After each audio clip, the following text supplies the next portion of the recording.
থিয়েটাৰৰ মঞ্চ উদ্বোধন কৰি এঘৰীয়া হ'ল শিক্ষক। এতিয়া মই থিয়েটাৰ চোৱাৰ কাৰণে মোক শিলগুৰি ৰাইজে এঘৰীয়া কৰিছে।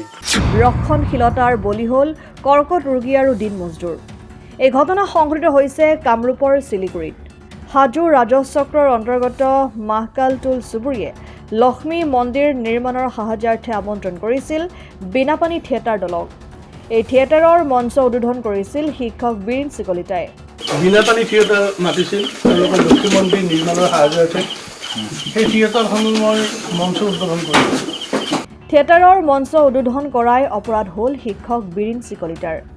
ইতিমধ্যে বীৰেন্দ্ৰ কলিতাক এঘৰীয়া কৰাৰ কথা মাইকযোগে ঘোষণা কৰিছে শিলিগুৰিৰ ৰাইজে।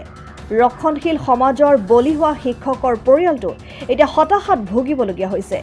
এই ঘটনা সন্দৰ্ভত আৰক্ষীক অৱগত কৰাৰ পিছতো কোনো গুৰুত্ব প্ৰদান কৰা নাই। এতিয়া শিক্ষকগৰাকীয়ে ফাৰ্মাচীৰ পৰা ঔষধ ক্ৰয় কৰাটো বাধা আৰোপ কৰে শিলিগুৰিৰ ৰাইজে। ইফালে থিয়েটাৰ পৰিচালনাৰ ক্ষেত্ৰত সহযোগিতা কৰাৰ অপৰাধত এগৰাকী কৰ্কট ৰোগী আৰু দিন হাজিৰা কৰা লোককো এঘৰীয়া কৰাৰ অভিযোগ উঠিছে। এই ঘটনাই সভ্য সমাজক লজ্জানত কৰি তুলিছে।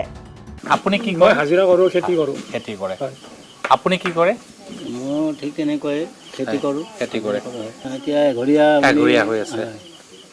এতিয়া মই চুবুৰীবাসী ৰাইজ, এতিয়া মোৰ চুবুৰীবাসী ৰাইজে থিয়েটাৰখন মাতিছিল। এতিয়া মই চুবুৰীত আছোঁ, যেতিয়া মই চুবুৰীৰ লগত থাকিব লাগিব। এতিয়া মই থিয়েটাৰ চোৱাৰ কাৰণে মোক শিলগুৰি ৰাইজে এঘৰীয়া কৰিছে। এইটো যদি আইনত যদি কিবা এটা আছে। আপোনালোকৰ চুবুৰীখিনি মানুহে আপোনাৰ তাত যায় নে নাযায়? চুবুৰী মানুহখিনি যায় মোৰ তাত, কিন্তু কোনে নাযায় এতিয়া? এতিয়া শিলগুৰি যিখিনি চুবাই থিয়েটাৰ এখন মাতিছিল আৰু মাতাৰ পিছত তেওঁ মই চুবুৰীৰ লগত সহযোগ কৰাৰ কাৰণে মোক এঘৰীয়া কৰিছে। কোনে কৰিলে? শিলগুৰি ৰাইজে। শিলিগুৰি ৰাইজে। আপুনি এনে একচুৱেলি শিলগুৰি ৰাইজৰ মানুহ? মই শিলগুৰি ৰাইজৰ মানুহ। কথাখিনি মই বুজি পাব লাগিব না কওঁতে, সেইকাৰণে শিলগুৰি এলেকাত জোঁৱাই ভাগিন মা বেহেন সব ইয়াতে আছে, কোনে একো কৰিব নোৱাৰে। এইটো চবকে মানে অপৰাধ আৰু নাচাই কোনে চাব কওকচোন। আমি দুইটা মৰো।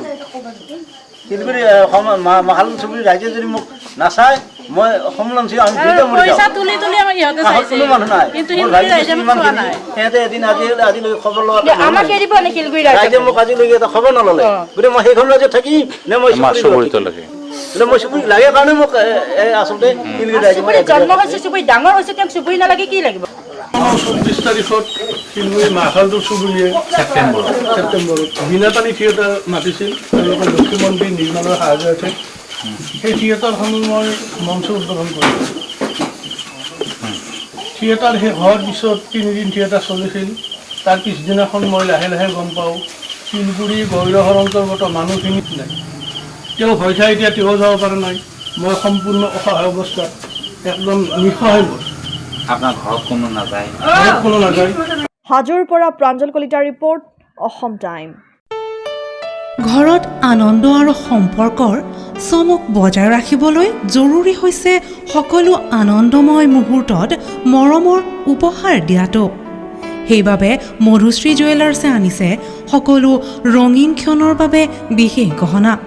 হীৰাৰে হওক, সোণৰে হওক বা ৰূপৰে হওক, শ্ৰেষ্ঠ ডিজাইনছ আৰু হলমাৰ্কযুক্ত গহনাই ৰাখে সম্পৰ্কক নিখুঁত। তেনেহ'লে আজিয়ে আনক আনন্দ মধুশ্ৰী জুৱেলাৰ্ছৰ সৈতে। যোগাযোগ কৰক 7002800341 নাইবা ভিজিট কৰক LNB ৰোড, নলবাৰী, অসম।